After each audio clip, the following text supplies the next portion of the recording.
Le SARS-CoV-2 est un virus à ARN enveloppé appartenant à la famille des Coronaviridae, genre bêta-coronavirus, identifié pour la première fois début janvier 2020 dans la ville de Wuhan, en Chine.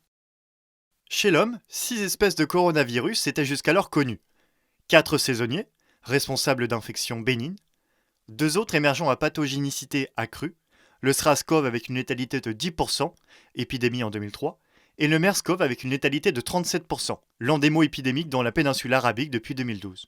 Auquel s'ajoute maintenant un nouveau coronavirus, le SARS-CoV-2, qui partage 80% d'identité génétique avec le SRAS-CoV de 2003, 96% d'identité avec un virus de chauve-souris, le Rhinolophus affinis, et 90% avec un virus de pangolin qui pourrait avoir servi d'hôte intermédiaire amplificateur.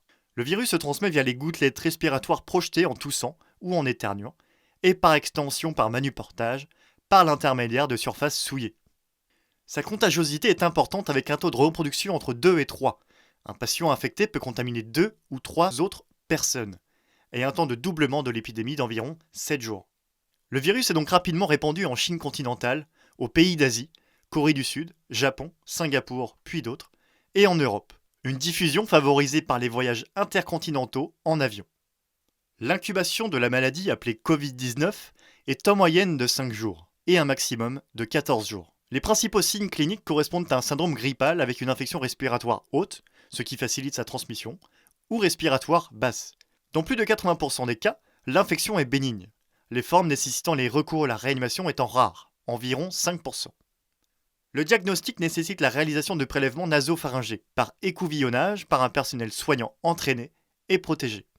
Cet échantillon est ensuite acheminé dans les conditions appropriées vers un laboratoire spécialisé équipé pour traiter ce type d'échantillon dans un environnement sécurisé. Un test de RT-PCR est réalisé sur le prélèvement.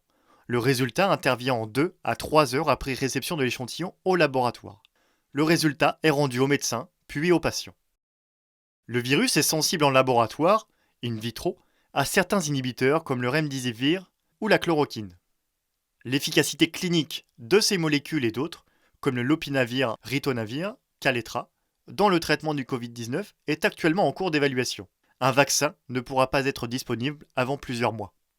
Au total, il s'agit d'un virus contagieux par voie respiratoire, responsable d'infection des voies aériennes supérieures ou de pneumonie. Le plus souvent bénigne, le diagnostic se fait par un écouvillonnage nasal simple, mais réalisé dans des conditions sécurisées préalablement mises en place.